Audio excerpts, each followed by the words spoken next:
ఈరోజు ఏలూరులో వైఎస్ఆర్ కాంగ్రెస్ పార్టీ యువజన విభాగం ఆధ్వర్యంలో సంవత్సరం రోజుల కూటమి పాలన ఏ రకంగా అయితే నిరుద్యోగులను, యువకులను, విద్యార్థులను మోసం చేస్తుంది అని ప్రపంచానికి తెలియజేయాలనే ఉద్దేశంతో చేపట్టిన ఈ నిరసన కార్యక్రమానికి మాకు మద్దతు తెలిపినటువంటి ఇక్కడున్న యువకులకు, విద్యార్థులకు, అలాగే వైఎస్ఆర్ కాంగ్రెస్ పార్టీ నాయకులకు, విద్యార్థి విభాగం నాయకులకు, యువజన విభాగం నాయకులకు, ఇక్కడ ఉన్నటువంటి పెద్దలకు అందరికీ ముందుగా నా ధన్యవాదాలు, కృతజ్ఞతలు తెలుపుకుంటున్నాను. ఈ ప్రజాస్వామ్య దేశంలో ఎప్పుడైనా కూడా ప్రభుత్వం తప్పు చేస్తేనో లేదా ప్రభుత్వం మోసం చేస్తేనో ఆ ప్రభుత్వాన్ని ప్రశ్నించే అధికారం ప్రతి ఒక్క పౌరుడికి ఉంటుంది. దాంట్లో కూడా ముఖ్యంగా ప్రతిపక్ష పార్టీకి ఆ బాధ్యత చాలా ఎక్కువగా ఉంటుంది. Voice of poor, voice of voiceless అంటారు. కాబట్టి దాంట్లో భాగంగానే ఈరోజు ప్రతిపక్షం ఏదన్నా కూడా అధికార పార్టీ చేసిన తప్పులను, మోసాలను ఎత్తి చూపిస్తే ఈరోజు రాష్ట్రంలో వెంటనే కేసులు కట్టడం, బెదిరించడం, భయపీయడం, జైల్లోకి ఎత్తడం, పీటీ వారెంట్లు వేయడం, ఒక 5-6 నెలలు ఇళ్లకు రాకుండా అన్ని స్టేషన్లు తిప్పడం, ఇదే జరుగుతూ ఉంది ఈరోజు రాష్ట్రం అంతా కూడా. ఎందుకు నేను మీకు అందరికీ ఈ మాట చెప్తున్నానంటే, చంద్రబాబు నాయుడు గారు ఒక మేనిఫెస్టో ఇచ్చినారు, సూపర్ 6 అని. సూపర్ 6 అని ఇచ్చిన తర్వాత ఉన్నట్టుండి మొన్న ఒక ప్రెస్ మీట్ పెట్టి అన్ని ఇచ్చేసిన అన్నాడు. రాష్ట్రంలో ఉండే జనాలు టీవీ చూసి ఆడవాళ్ళందరూ కూడా ఒకరి ముఖాలు ఒకరు చూసుకుంటారు. నీకు పడి నాకేమైనా పడలేదా, లేదా పడితే నేనేమైనా చూసుకోలేదా అని చెప్పి పాపం అందరూ అయోమయంలో పడినారు. ఎందుకు మీకు అందరికీ ఈ మాట చెప్తానా అంటే, వైఎస్ జగన్మోహన్ రెడ్డి అనే ఒక్క వ్యక్తిగాన ఈ రాష్ట్రంలో లేకపోతే ఈ రాష్ట్రంలో చంద్రబాబు నాయుడు ఏ ఒక్క పథకము ఇయ్యాడు, ఏ ఒక్క డెవలప్మెంట్ కార్యక్రమము చేయడు, ప్రజలకు ఒక్క రూపాయి కూడా ఇయ్యాడు. ఆయన ఆడిందే ఆట, పాడిందే పాట. ఎందుకు నేను మీకు అందరికీ ఈ మాట కూడా చెప్తానా అంటే, మా జగన్మోహన్ రెడ్డి గారికి ఈ తెలుగుదేశం ప్రభుత్వానికి పోలికనే లేదు. జగన్మోహన్ రెడ్డి లాగా 10 రోజులు పరిపాలించిన ఒకటే, చంద్రబాబు నాయుడు మాదిరిగా 10 టర్ములు పరిపాలించిన ఒకటే. ఎందుకురా అంటే, జగన్మోహన్ రెడ్డి గారు ఎంత ధైర్యంగా నిర్ణయాలు తీసుకున్నారంటే, సచివాలయాలు కట్టాలనుకున్నాడు, కట్టినాడు. ఆర్బీకేలు కట్టాలనుకున్నాడు, కట్టినాడు. హెల్త్ సెంటర్లు కట్టాలనుకున్నాడు, కట్టినాడు. మెడికల్ కాలేజీలు నిర్మించాలనుకున్నాడు, నిర్మించినాడు. 3 లక్షల కోట్లు ప్రజల అకౌంట్లలో వేయాలనుకున్నాడు, వేసినాడు. కానీ ఈడ చంద్రబాబు నాయుడు ఏదైనా పని చేయాలంటే వెంటనే పవన్ కళ్యాణ్ చూడాలి, చేద్దామా వద్దా అంటే. మళ్ళీ పవన్ కళ్యాణ్ ఏదైనా పని చేయాలంటే వెంటనే చంద్రబాబుని చూస్తాడు, చేద్దామా వద్దా అని. వాళ్ళిద్దరు ఏదైనా పని చేయాలంటే వెంటనే మోడీని చూస్తారు, చేద్దామా వద్దా అని. అంటే వీళ్ళు ఏ నిర్ణయం కూడా సొంతంగా తీసుకోలేకున్నారు. ఈరోజు వీళ్ళు ఏదైనా ఒక స్కీమ్ పెట్టినారంటే ఖచ్చితంగా దాంట్లో స్కామ్ ఉంటుంది. గతంలో హ్యాపీ సండే, దోమల పైన దండయాత్ర, ఇప్పుడు రీసెంట్గా ఏంద్రా అంటే యోగాంధ్ర. ఎవరైనా చంద్రబాబు నాయుడు గారి దగ్గరికి పోయి, సార్ మాకు ఫీజు రీఎంబర్స్మెంట్ ఏమైంది సార్ అంటే, ఊపిరి గట్టిగా పీల్చండి, స్లో వదలండి అంట. నిన్న యోగాంధ్రాకు ఎంత ఖర్చు పెట్టినారన్నా,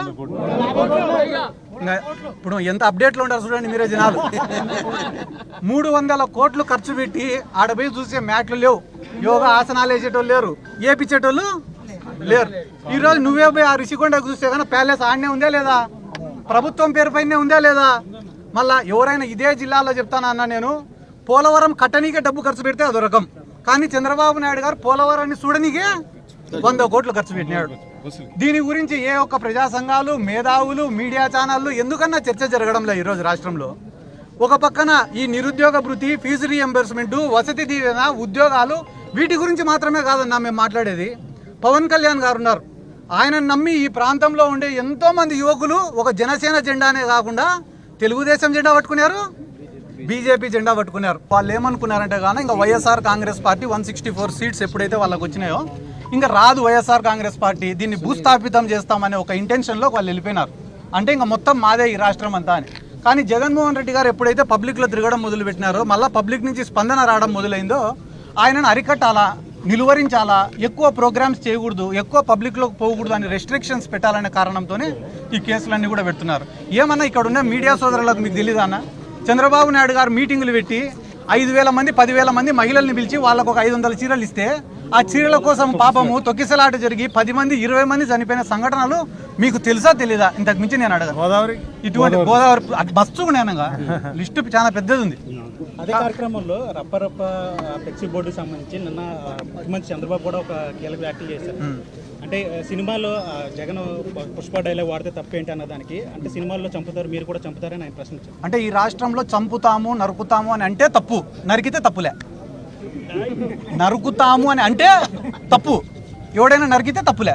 పల్నాడులో నరికినారు, అనంతపురంలో నరికినారు, కర్నూలులో నరికినారు. రోజు పల్నాడు జిల్లాలలో నరుకుతూనే ఉన్నారు. కేసులు పెట్టడంలే. నరికినోడు బయట తిరిగినాడు, చచ్చిపోయిన కుటుంబాలు శ్మశాన వాటికలంటే తిరుగుతున్నారు. దాని గురించి మాట్లాడారు.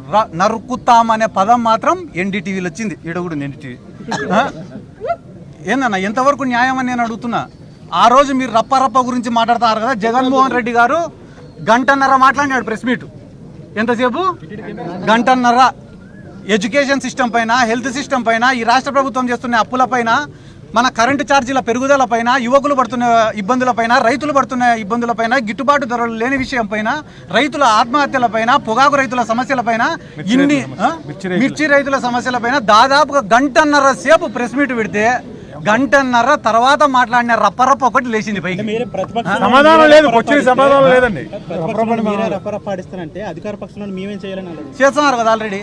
ఇంకేం చేసేది ఉంది? ఇంకా మళ్ళీ కొత్తగా చేసేది ఏముంది? వాళ్ళు అధికార పార్టీలో ఉండి చేస్తున్నారు కదా. ఇక్కడ చంద్రబాబు నాయుడు గారు ఇంతకుముందు ఒక కథ చెప్పినారు, మీకు అందరికి గుర్తుందో లేదో. ఏం రా కథ అంటే, ఒకడు ఒక గ్రామంలో ఒక కుక్కను చంపాలనుకున్నాడంట. కానీ ఆ కుక్కను చంపితే కానీ గ్రామస్తులందరూ వాడిని కొట్టి చంపుతారంట. కాబట్టి వాడు ఏం చేసినాడు, రోజు ఒక 10 మంది కూర్చునే కాడికి పోయి ఒరే అది పిచ్చి కుక్క రా అని చెప్తాడంట. మళ్ళీ ఇంకో గుంపు కాడికి పోతాడంట. ఒరే ఆ కుక్క నిన్ననే ఒక ముసలోని గడిచిందిరా అని చెప్తాడంట. మళ్ళీ ఇంకో గుంపు కాడికి పోతాడు. ఒరే ఆ కుక్క నిన్ననే చిన్న పిల్లోని గడిచిందిరా అని చెప్పి వన్ ఫైన్ డే ఆ కుక్కను చంపుతాడంట. చంపితే గ్రామస్తులందరూ అబ్బా పిచ్చి కుక్క చచ్చిపోయింది రా అన్నారట. అట్లా ఈరోజు రాష్ట్రంలో నువ్వు తప్పు చేయాల్సిన అవసరంలే. రోజు ఒక 4 టీవీ ఛానళ్లలో వీడు ఆడదాం ఆంధ్రాలో 100 ఎత్తినాడు, వాడు 300 ఎత్తినాడు, వాడు 400 ఎత్తినాడు, వీడు మైనింగ్లో ఎత్తినాడు, వాడు క్వాడ్స్లో ఎత్తినాడు, వాడు లిక్కర్లో ఎత్తినాడు అని చెప్పి ఒక్క పథకం ఇవ్వకుండా డైలీ అన్ని ఛానళ్లలో జగన్ సార్ ఏం సార్ కరెంట్ ఛార్జీలు పెంచినారు కదా అంటే చెవిరెడ్డి భాస్కర్ రెడ్డి అరెస్ట్. ఏం సార్ తల్లికి వందనం ఇయ్యాలా మీరు వెంటనే రేపు ఎల్లుండో సిద్ధార్థ రెడ్డి అరెస్టు. 3వ రోజు మా రాజన్న అరెస్టు.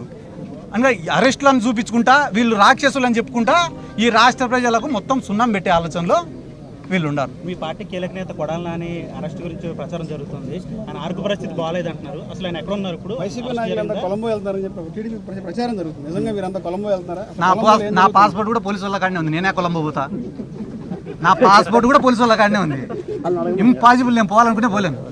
అన్ని వర్గాల ప్రజల్ని ఇబ్బంది పెడుతుంది. అలానే యువతని ఇటు ఫీజు రియంబర్స్మెంట్ లేక, ఇటు నిరుద్యోగ భృతి ఇవ్వకుండా, కాలేజీల్లో ఏదైతే వసతి దీవెన విద్యా దీవెన ఇస్తారో అవి కూడా ఎగనామం పెట్టి పేద ప్రజలు పొట్టగొడుతుంది ఈ ప్రభుత్వం.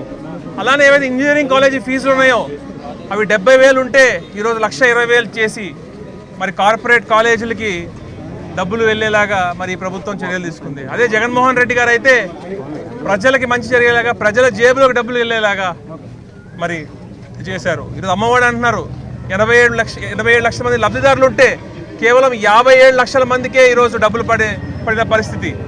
సో అన్ని వర్గాలతో పాటు మరి యువతని మరి ఈరోజు బైరెడ్డి సిద్ధార్థ రెడ్డి గారు అలానే రాజా గారు ఈరోజు ఇక్కడ వచ్చినందుకు నేను వాళ్ళ కృతజ్ఞతలు తెలియజేసుకుంటున్నాను.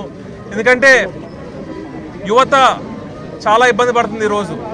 అలానే ఏవైతే చంద్రబాబు నాయుడు గారు మాయమాటలు చెప్పారో ఈరోజు ఏమంటున్నారు, నిరుద్యోగ వృత్తి స్కిల్ డెవలప్మెంట్ కరెక్ట్ చేస్తారంట. మరి కరెక్ట్ చేయడం అంటే ఏం కరెక్ట్ చేశారు? మరి ప్రజల జేబులో డబ్బులు పడితేనే కదా మరి మనీ సర్క్యులేషన్ పెరిగేది, ఎకానమీ బాగుండేది. కానీ ఈరోజు వ్యాపారాలు బాగాలేదు, ఏమీ బాగాలేదు. అలానే యువతని మాత్రం చాలా ఇబ్బంది పెడుతున్నారు. వెంటనే ఈ ప్రభుత్వం ఈరోజు కలెక్టర్ గారికి అర్జీ ఇవ్వడం జరిగింది. వెంటనే ఈ ప్రభుత్వం చర్యలు తీసుకుని మరి యువత సమస్యలు మరి ఏదైతే విద్యా దీవెన, వసతి దీవెన ఇవన్నీ ఉన్నాయి, అలానే ఫీజు రియంబర్స్మెంట్ ఇవన్నీ వెంటనే చెల్లించాలని చెప్పి తెలియజేసుకుంటున్నాను.